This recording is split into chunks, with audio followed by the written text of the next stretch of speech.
Thanks for tuning in to the Suburban Folk podcast. We are an independent podcast, so we really appreciate all of our audience members, and we like to also support other independent podcasts like Tatnus Co.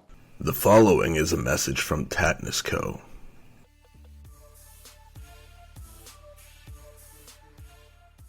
Alright, tatnusco.com is just about ready to launch.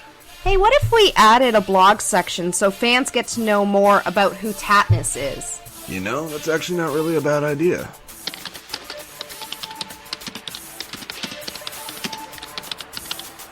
Alright, that should do it. This link is not working.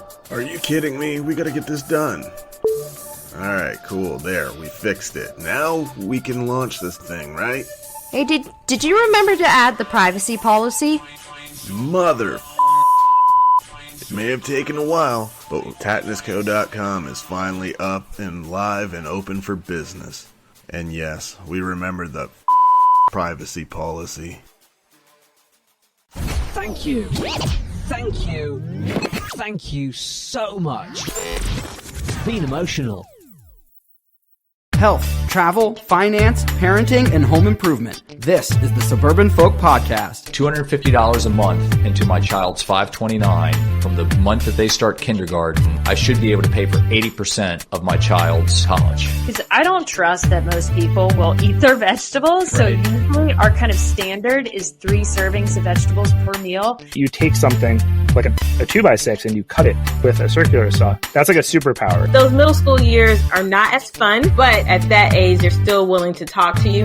Welcome to the Suburban Folk Podcast. I'm your host, Greg. Today's episode is going to be a crossover of topics that we talk about regularly: health and fitness and parenting. My guest today is Mike Sobkiw of the Fun Fit Father podcast. Mike, how are you doing? I'm doing well. Thanks, Greg, for having me on. Oh, absolutely. This is an interesting topic to me because as we were trading information, there are definitely overlaps, I think, in the way someone views parenting as well as being regimented with fitness and nutrition. So I think there is definitely an overlap of those worlds. So when you were explaining to me what you focus on in your show, it made a lot of sense how those things get married together. So can you start us off by giving us the story of how you became a father? And you have a son. He's 17, is that right? Yes, 17, you bet. Okay, so yeah, hit me with how that came to be. Well, a man and a woman no, I'm just kidding. So I had met my now ex-wife nearly 19 years ago. Spent some time together as friends, and then basically we had one of those moments, and then Blake was kind of conceived from there. So quickly we were both very young, rushed towards marriage with this idea of, from my end of it, to provide for, a family. It was the right thing to do. Now you're going to take responsibility. You're going to be a man. You're going to get married. You can do all these grown-up things that you haven't done yet, and that's kind of going to be your life. And I went into it like that. I went into raising my son the best I could by working a lot of hours, providing, of course, an income, a house, holidays, all the fun things that everybody wants and enjoys, and kind of put my own self-interest on the back burner. I don't even know if I know what those were anymore. So, long story short, for that aspect of the question, I spent 13 years married to somebody that I shouldn't have been, and really spent a lot of time inside this thought process that, I was just there to kind of provide income and, therefore food and housing and things like that. And that anything that I wanted to do for myself was kind of a back burner idea. And, long and behold, we can only take so much. And just over,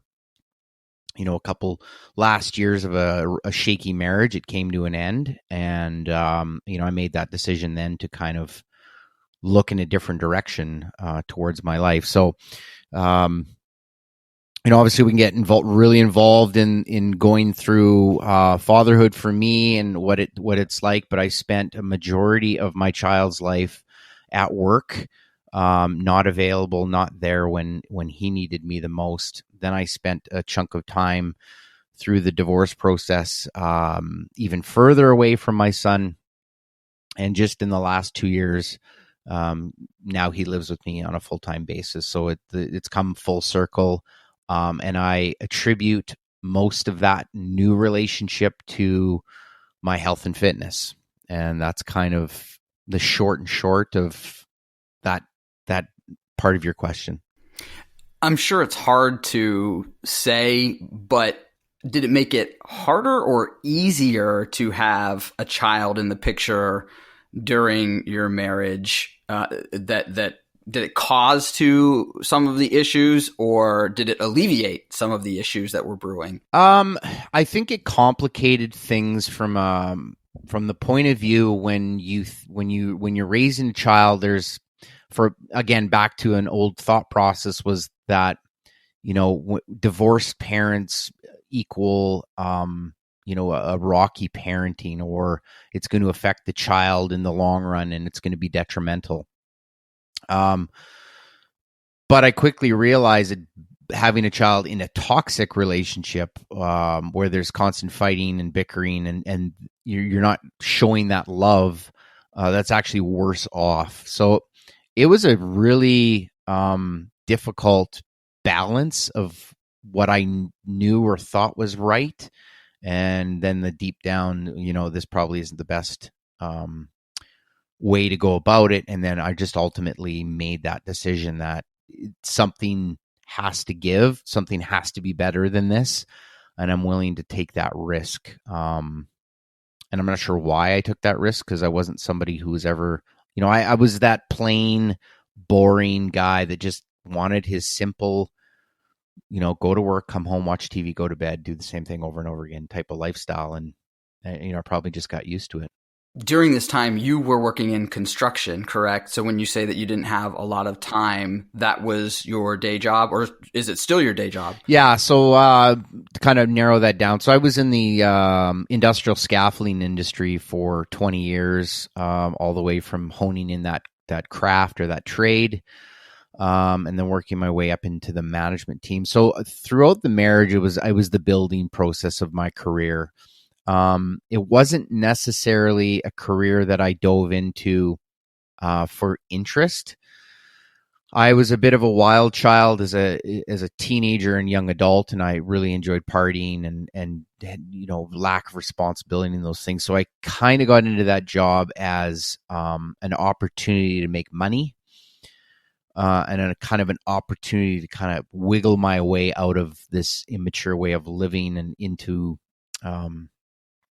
manhood or whatever. And my dad was in construction or in that type of field and was very successful at what he did.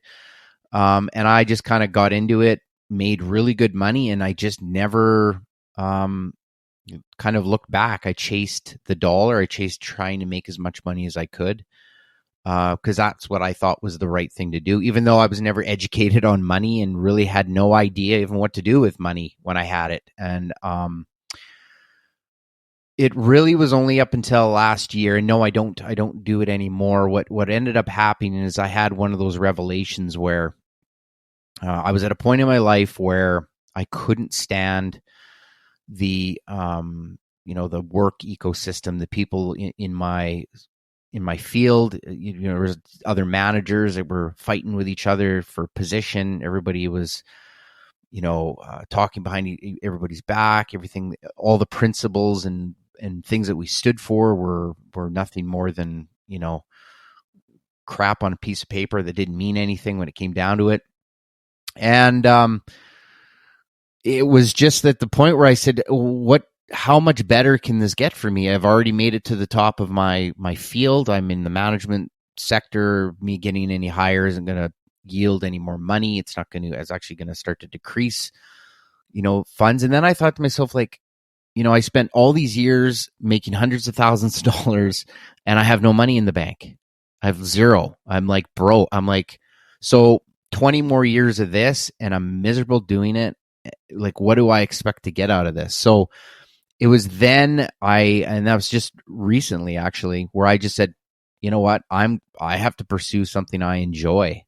And that's kind of where I got into the personal training, because I did spend a lot of time while in the construction industry as kind of like the go-to trainer or the go-to guy when coworkers had nutrition questions or exercise or whatever. Because I really, after my divorce and being overweight, I really dove like headfirst into it. I wanted to get in the best shape of my life.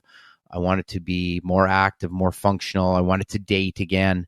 And I kind of got a little obsessive with it. So I made it my own. And then, just recently pulled the pin on construction and have really revamped my entire life, and I'm kind of starting over again. About what you were saying with the money and hitting a certain level and then realizing that, it's not really the thing that's going to keep you motivated, and almost the terror of what your next 20 years might look like if you're doing something that you don't want to be doing. I read something not that long ago that said, I want to say it's mid 40s, early 50s, that suggested it can very potentially be the most unhappy point of a person's life for either one of two reasons. Either you didn't hit whatever you thought the pinnacle was of your career, or you did and it wasn't what you thought it was going to be. You're either disappointed that you didn't get there, or you get there and you're disappointed that it's not what you thought it was going to feel like. So that definitely sounds like it rings true a bit with what your experience was. So you mentioned being overweight and then using fitness maybe to recenter where you wanted to be. Talk about what your history has been with fitness. Have you always been into sports or any kind of workout regimen, or is that something new for you? Yeah, no, I mean, I played recreational sports as a kid. And then, of course, as I got into my later teen years, I've kind of pulled away from that. I was more interested in partying and drinking and doing things like that. So that kind of led me into a bit of a downward spiral early in my 20s. And then I met my ex-wife and tried to scoop myself out of that way of living.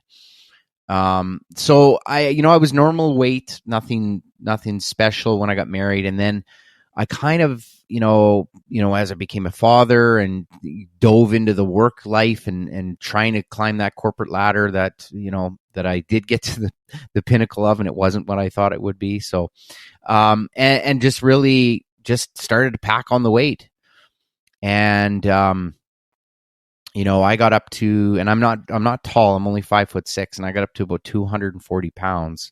So it was a pretty hefty boy. I had, sick all the time. I had acid reflux and gut problems and you name it, ailments from what, my joints were sore all the time. I was lethargic throughout the days. There would be days I'd get to my desk in the morning and, 3 coffees later, I'm still passed out, over the keyboard type thing. So,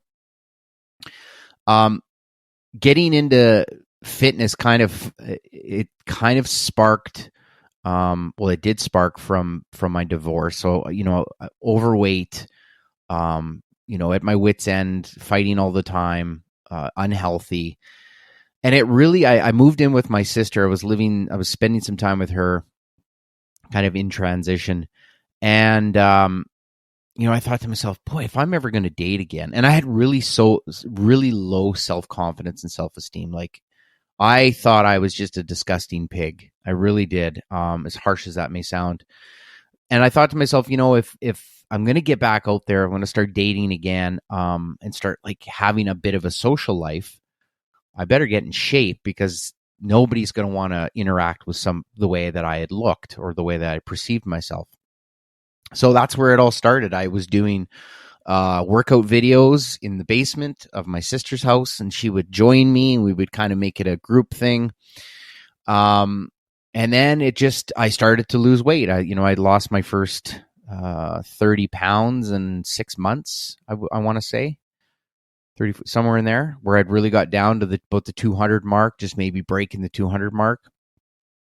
and really saw some really good results. Things like my legal proceedings weren't as stressful for a reason. They were what they were, or my dating life was, it was nerve-wracking and stressful because I hadn't done it in 15 years.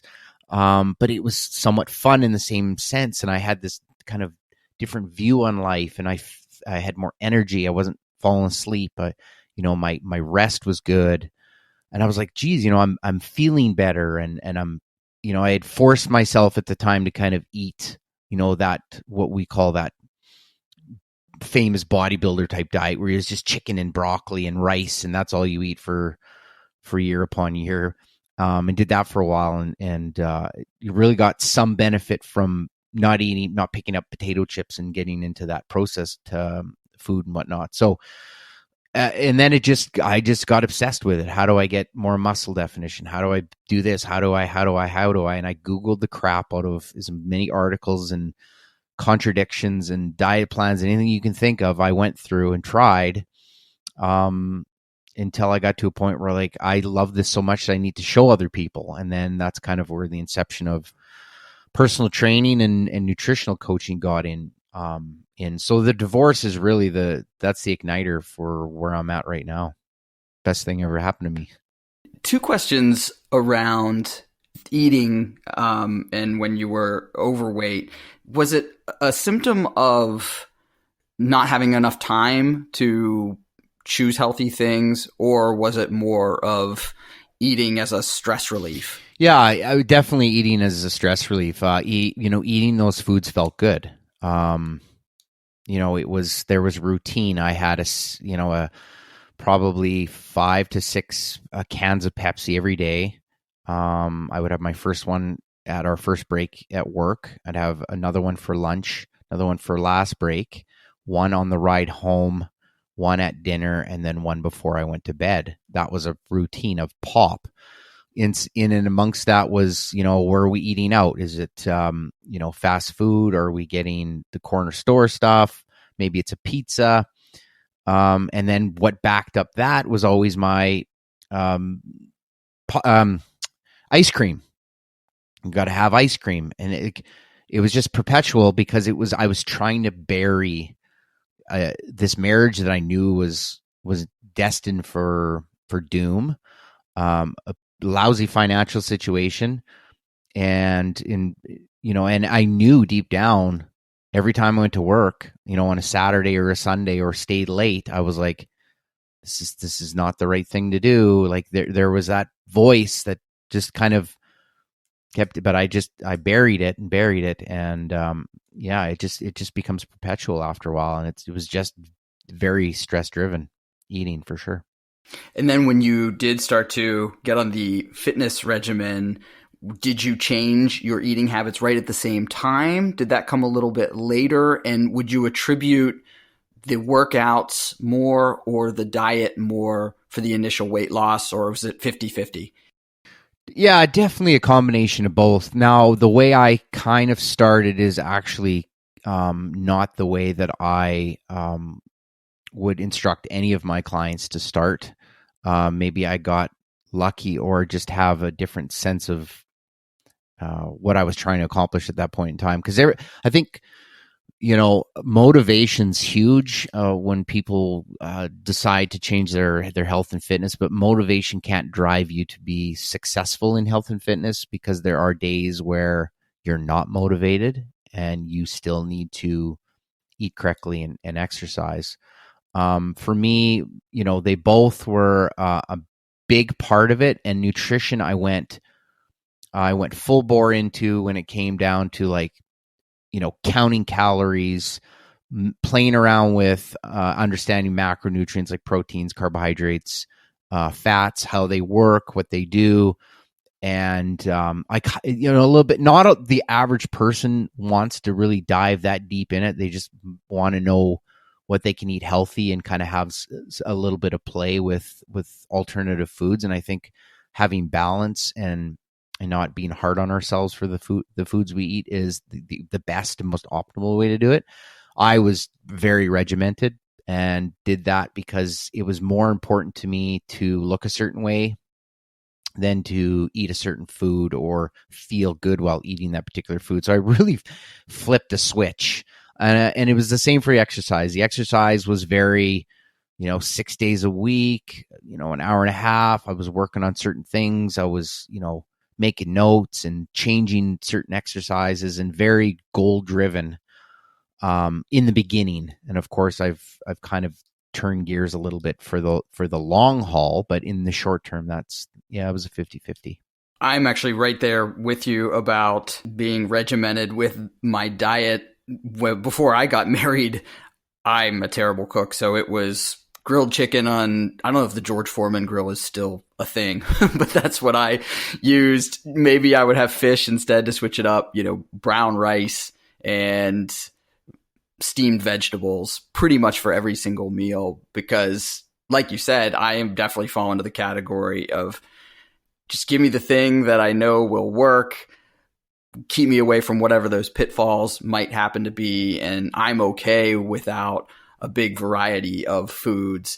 But who knows how long that's going to work in the long term. And I think I've discovered that I'm in the minority with that perspective on food. So I'm sure with your clients, you have to keep that in account. And like you said, do a lot of the research so that it is still relatively plug and play, but that they're not getting burnt out on just one diet set of rules, right?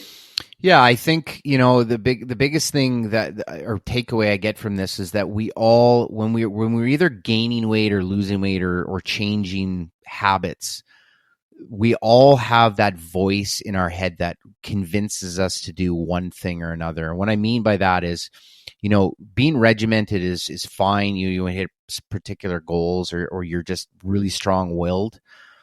I think at some point, though, you may say reach a certain goal or get to a certain point where you get comfortable, and then you're like, you know what? I've been eating really good for the last 6 months. I'm look like I look in the mirror, I look really good. I'm gonna treat myself, and I'm gonna have a pizza. And then you do that, and then next thing you're like, you know what? I'm gonna follow it up with a 6-pack of beer and a ice cream, and all the whole time you're talking to yourself, you're telling yourself, I'm just going to do this for a couple days. I've been really good for 6 months. And sometimes we actually fall out of our basic good nutritional eating patterns that we have, and we fall back into or create new habits around pizza and ice cream. And, I'm 2 pounds heavier on the scale, but I still look good. So we're still okay.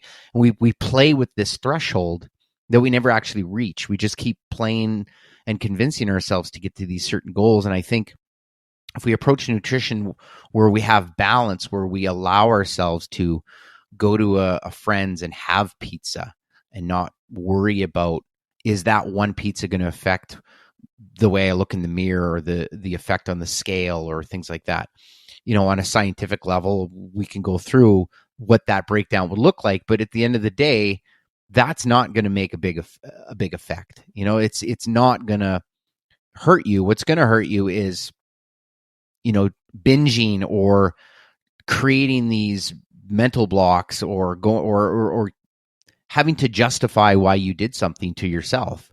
We're our worst enemies, our worst critics. So balance is always key, I think, for the majority of the population, because then they give themselves permission to dive into some of those foods. Now, it's not for everybody, and it's definitely not for people who have massive eating addictions or have a ton of weight to lose, who need to kind of build on their relationship with food first. But I think for the average person, balance is key. And that's kind of how I live my life now.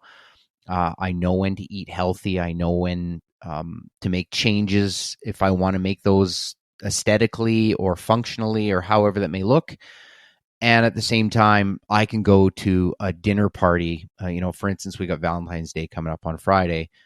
My girlfriend and I are not going to suffer because I'm on a diet. So I'm prepared to have whatever food we want to have on that Friday and just do what we want to do, because that that part of the relationship or that part of my life is just as equally important or not more important than some of the food choices I make. So it's balance in the same regards, if that kind of answers your question. How does that strategy compare to the concept of a cheat day? Is that the same thing or different in some way? That's a good question. Cheat days are more the thing I don't like about a cheat day is we tend to like create a very short-term goal or this permission. And I know what this is counter, I'm kind of going back on what I said on the last one, but when you have cheat days, it's like you will relish, like maybe it's Saturday's your day.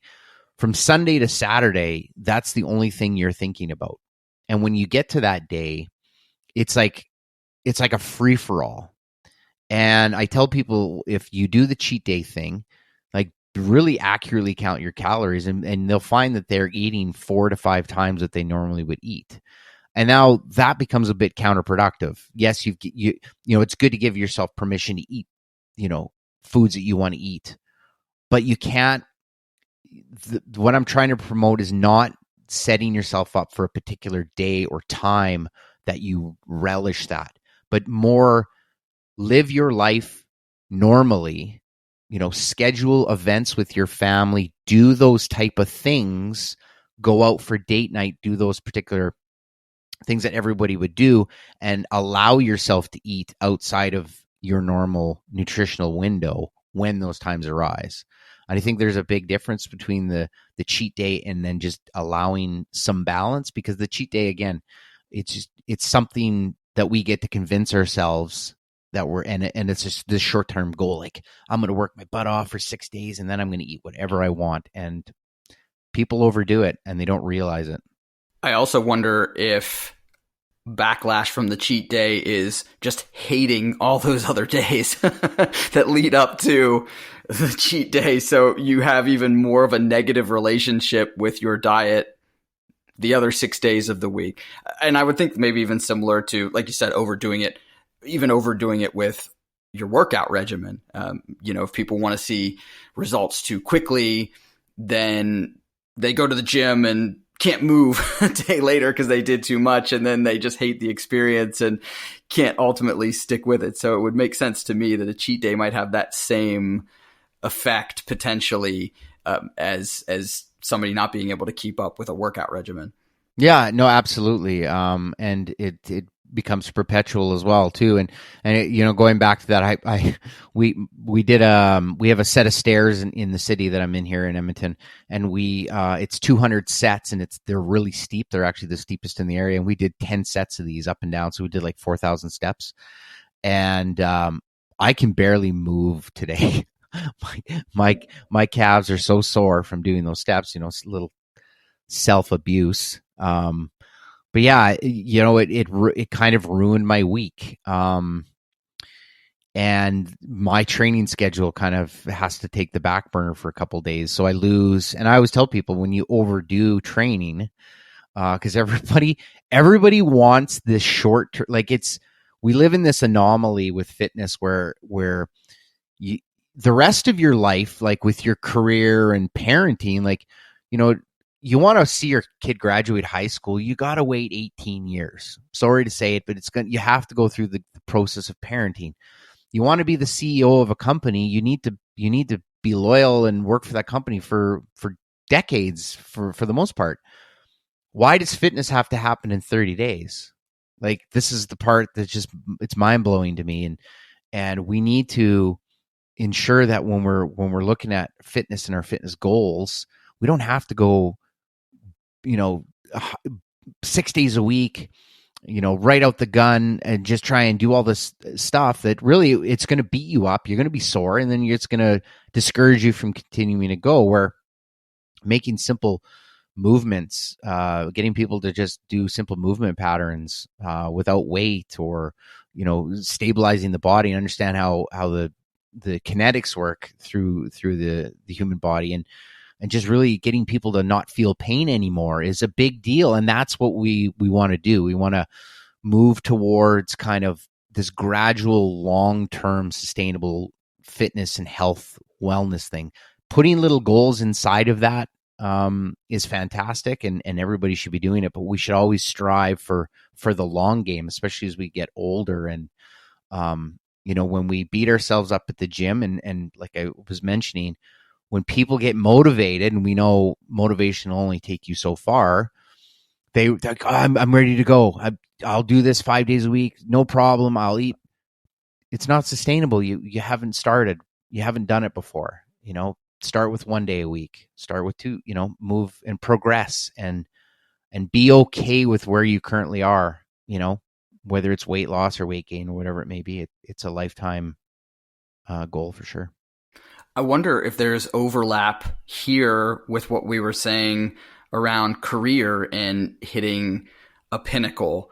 With health, it is a continuous ongoing journey that presumably, even if you hit some sort of final goal, the ability to maintain whatever that is probably would be just as difficult, if not more so, than getting there. So I would think there would be an argument to be made that you don't want to hit some final goal in the world of health and fitness. To your point, it should be a continued journey, and yes, have milestones along the way. But if you're not able to challenge yourself for a next thing, whatever that is, and I would assume that would be changing it up from different sports. Like I'm a runner, so different distances and looking for different personal bests for times, or if it's weightlifting, continuing to try to best whatever weight that you can do, or certain reps or things like that. Because when you would get there, whatever that means, again, I would think that would almost be a hurdle in and of itself to have to maintain after you get there. Yeah, see, the beautiful thing about the human body and our physiology is that our body, as we get older, starts to regress, and we lose bone density, we lose muscle mass. So the beauty of exercising into our later years is that we are always going to be fighting the clock, always. So getting to that pinnacle in a certain modality or maybe sport or whatever it may be, normally people who achieve those or get through those things, like as a runner, I did a bit of running myself for some certain challenges that I want to just accomplish. Not a runner, I'm more of a cyclist when it comes to my cardiovascular exercise. But most of the time you kind of set yourself a new goal, or you find something different inside of you're always challenging yourself. Because I think too, as we get older, like I mentioned with, going against the clock, is you're not going to be as strong as you used to be. And you're going to have to continually push yourself to elicit less change as we get older. So, as we're younger, we can put on muscle and we can do all these things really fast because we have, a different level of hormone production, or obviously our testosterone's through the roof. We're growing, we got growth hormone. Our body's just like, as a teenager, early 20s, that's just the prime. And then we start to, go backwards where, most people, and then there's some science to this, where we do get married and we do have kids and we become more sedentary. We get more involved in our careers and we gain more weight, and then we have higher stress levels, and then our testosterone levels go down, and growth hormone kind of subsides a bit over time. And we just need to continually move and exercise just to play, to try and balance that out. So I think as we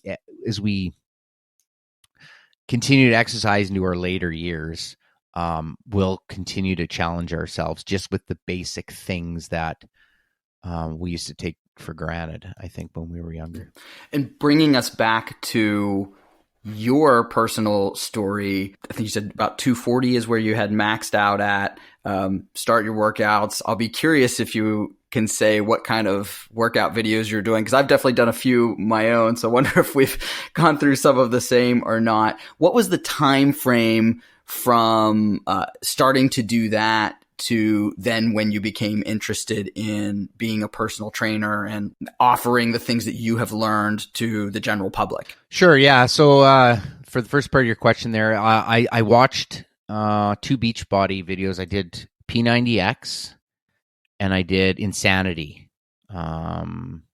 And those 2 programs, I had bought the DVDs like maybe I'd say 3 or 4 years prior when I was still married, and had one of those like aha moments, like I'm going to get in shape. And then you bought the videos and they shipped them to you, and then you like undid the cellophane, and then that's where they sat for the next 2 years. Right. So, I blew the dust off those and we put them in, and that's kind of where we did those 2 programs. I did Insanity twice, P90X once. So one's 260 days and a 90 days. So what's that?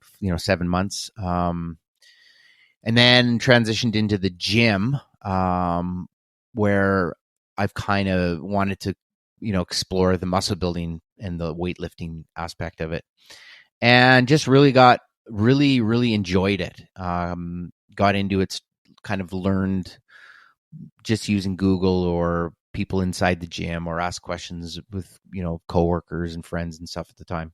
So I was really not very knowledgeable at all.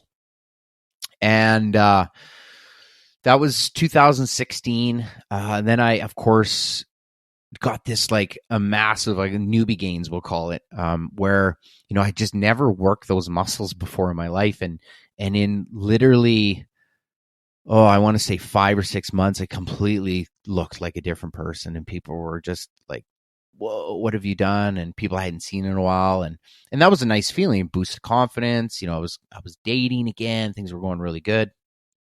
And I just progressively kind of gravitated to watching fitness professionals, watching YouTube videos, watching, going into different gyms and exploring and talking to people, and really just got like a baby learning the world for the first time. I was just fascinated by it, and wanted to educate myself on everything from nutrition to, how the body works and how to lift weights and how to gain muscle and different techniques and how to get stronger. And I even dove into, not that I personally used, but I dove into understanding, exogenous hormones and steroids, and understanding what those do to the body and the detriments and the benefits, all these, like everything you could think of.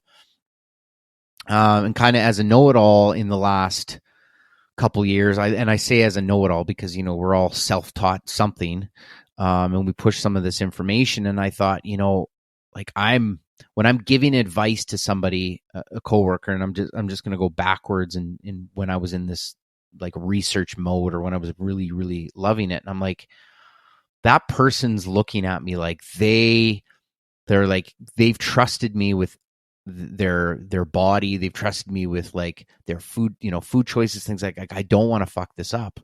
I really want to get this right.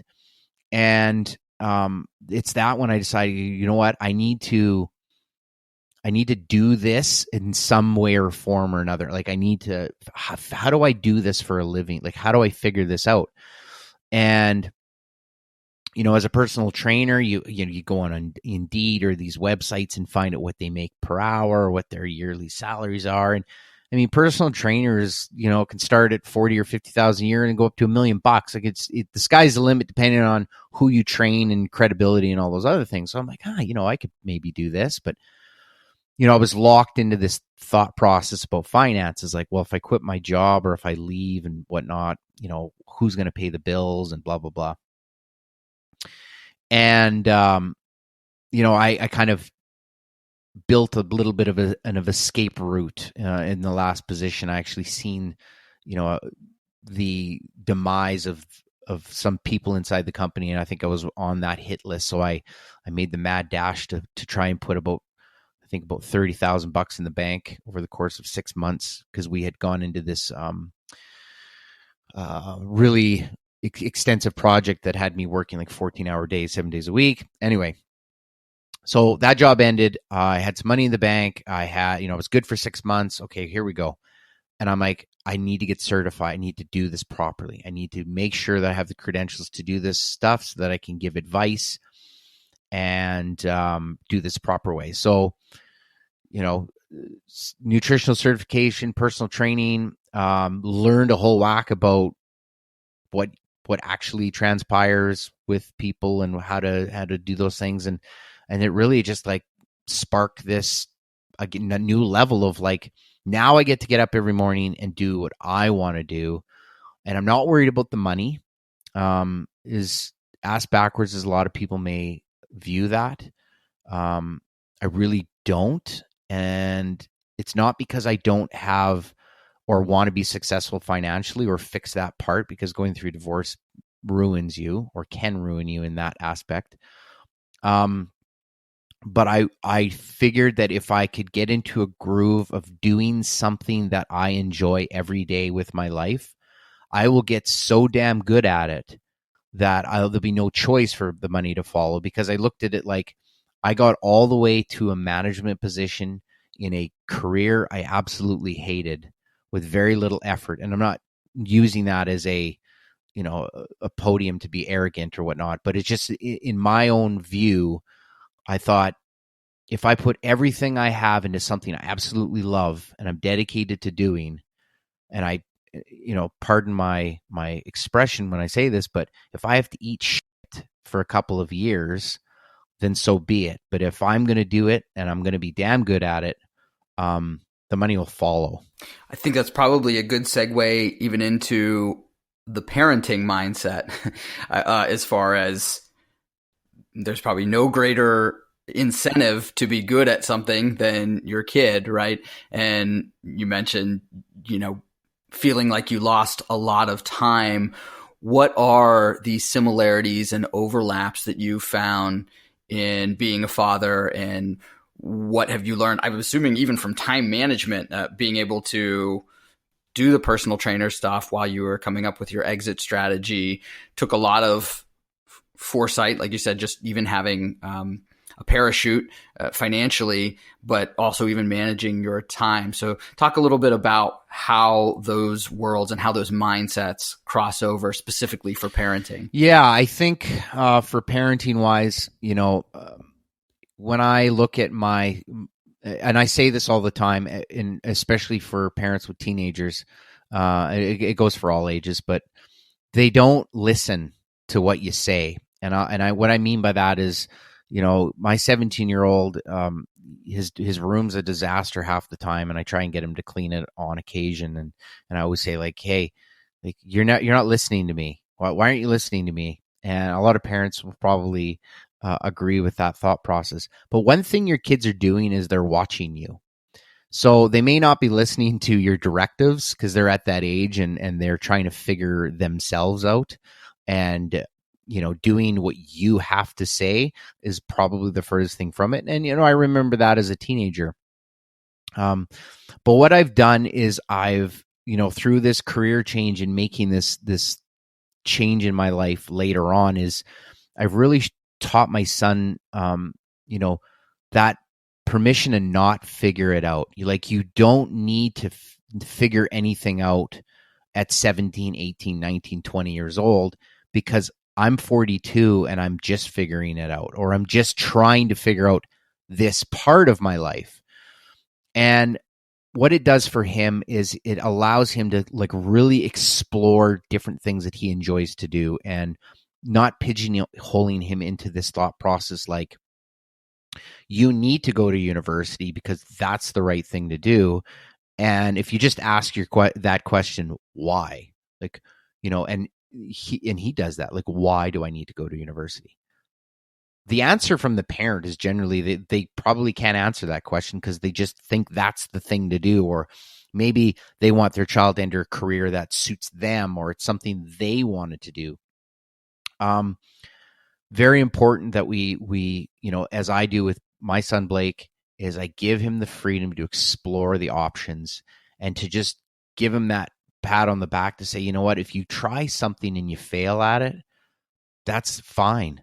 Try something different and fail at that too. And then try something different and, go through the things that you enjoy. And then, he can do what I'm doing at an earlier age, maybe, and really look at we talk about finances and we talk about, and I'm very vulnerable and I put myself out there when it comes to this, is like, and I've said to him, like, your dad needs help, externally, financially, because he spent 40 years of his life not knowing what to do with his money other than spend it and these short dopamine blasts every time he pulled his credit card out. And I wanted to kind of, show him as well. We went from a big house to this small apartment, and we don't have a lot of materialistic things because I've changed my viewpoint on my life and have had to kind of make sacrifices to change it. But it's that relationship that we have now where we can sit down and have conversation.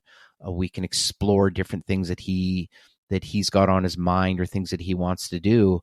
And he gets to see me go, you know what? My dad's 42 and he's changing things and he's making mistakes. And man, that doesn't seem so bad now. I'm only 17. Like I can go get a job, at the corner store and just work for 6 months and then take all that money and maybe I'll just go travel for 2 months. I'll go to Europe or I'll go here.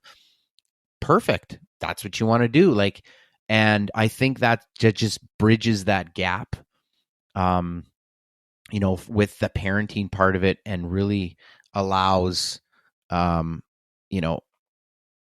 as parents to kind of, bind that relationship with our kids.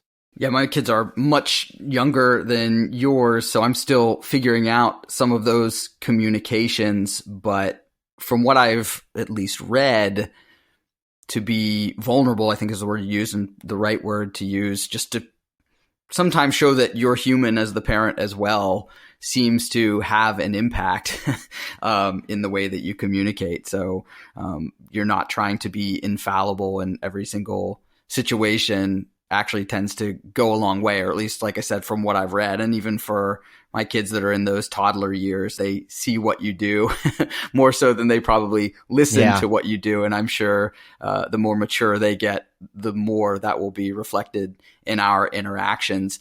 Maybe even further crossing over these two concepts, with your focus and your journey on health and fitness, has that been something that you've instilled in your son, or make sure that he's at least active in some way? Yeah, I'm driven with him obviously making decisions on his own. He's a baseball player. He doesn't do the gym. He doesn't. We'll do little activities like push-up challenges or sprints or runs, like things that he can relate to in a competitive way. Because I think kids need to be competitive. They've got all that hormones running through them, and trust me, everything is a game and everything is about winning. So anytime we do fitness related stuff, it has to have some sort of competitive nature to it. He just isn't into it for his own health yet. Food wise, that's a tougher one. He eats what I make him, but he walks to the corner store on a frequent basis to get what he wants that isn't provided in the house, and that's fine by me. I let him understand that these are healthier choices, those are not.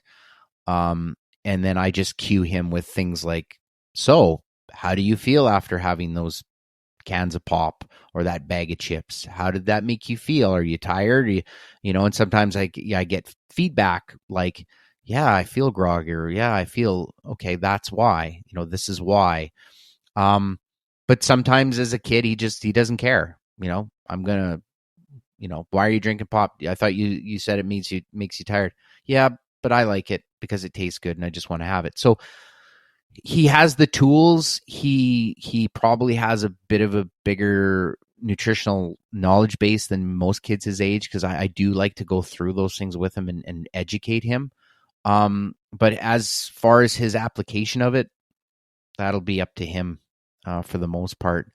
I don't facilitate it, but there's a balance there as well. And let me go back one more time to time management for my own personal interests. My kids, whenever they're at home, I am with them all the time, playing, making sure that they have what they need and so on. And, sometimes when it's a long day of that, I find myself thinking, oh, when they get to X age, they'll go and keep themselves occupied and doing whatever the things are. Now, the downside of that is when I want to go and interact with them, they may not necessarily want to. For you, again, just from the time management aspect of it, how does that compare to when your son was younger and trying to make time versus now and when he has other things going on? I look back at baseball was kind of our biggest tie as a father-son relationship. From an early age he played, and video games is a big part of it. I was a big video game person, so time with my son younger, we were big into the video games, or it was baseball, those two things. And now managing time with him now is a little bit actually easier than it was then, and just because two things, like first and foremost, when he was younger, I didn't go out of my way to make time. I thought it was more important to, work and things like that. So, I have a different outlook on it now from that point of view where, time with him is important. So our biggest thing now is we try and catch a movie once a week or once every second week. Just him and I, we try and we're up at the same time in the morning. We kind of, have our daily conversations, before he goes to school, and we discuss a lot of things. We make time for each other, and it's not a lot, as a teenager, like he's always on the move. I'm talking 5 to 10 minutes twice a day where we just have a real simple conversation about how the day was, what our challenges are, anything that came up, let it out, if the emotional stuff, whatever it may be, frustration, he didn't like a particular kid at school, or somebody picked on him, or they get outrageous with certain things, and I let him have those conversations with me and try and be as relatable as I can as a parent, and most importantly, just support and guide him, and always tell him, and I think this is important, is how proud you are of your kid, and the things that they do, and I think they need that positive affirmation to kind of, even when things are kind of in the dumps or we get frustrated, and then getting that feedback from him as well, where he does the same thing with me, like, geez, Dad, a friend at school, his mom, like, listened to your podcast and they were talking about it at the dinner table, and oh my God, I'm so embarrassed. And then I laugh, and, and just like that, it's great to have those type of, that type of bond. And I think I probably try and get down to his level as far as like where we are in the world with technology and things like that, with social media, and really try and be a little more pronounced with how I do that. Everyone's posting on Instagram, so I'm on there. I've got a couple accounts, and I do my crazy posts and my fitness stuff, and it's kind of at his level because he sees that and he's like, oh, okay, my dad's kind of cool. He's on Instagram. So, yeah, I hope that answers your question. Yeah, maybe the difference between where I'm at now and where it will be is structure, probably, as far as how those interactions go in the future. The beauty of life is we get shaped and formed, by events that occur throughout our life, and where your children will be 10 years from now, nobody knows, or where my kid may be in 5 or 10 years from now, and what may shape or mold them to be a certain way, or act a certain way, or do certain things. And I think just as parents, the best thing we can do is just help guide them in allowing them to make their own decisions, and explore things on their own, and figure this world out, and in their own eyes, and really just support that for the most part, and be patient. Patience is big as a parent, for sure. I think that is a great quote for us to conclude on. I feel like we just scratched the surface, and the good news preview, well, depending on whose episodes come out first or second, Mike and I have scheduled for us to chat again on his podcast, Fit Fun Father. So folks need to check that out wherever they get podcasts. Mike, do you want to go ahead and give folks your contact information? Again, places to get your show and any events you may have coming up to let people know about? Yeah, so basically you can get me, I'm on all the social media platforms, so at Fit Fun Father on Instagram. Of course, you can catch the Fit Fun Father podcast on basically every major platform.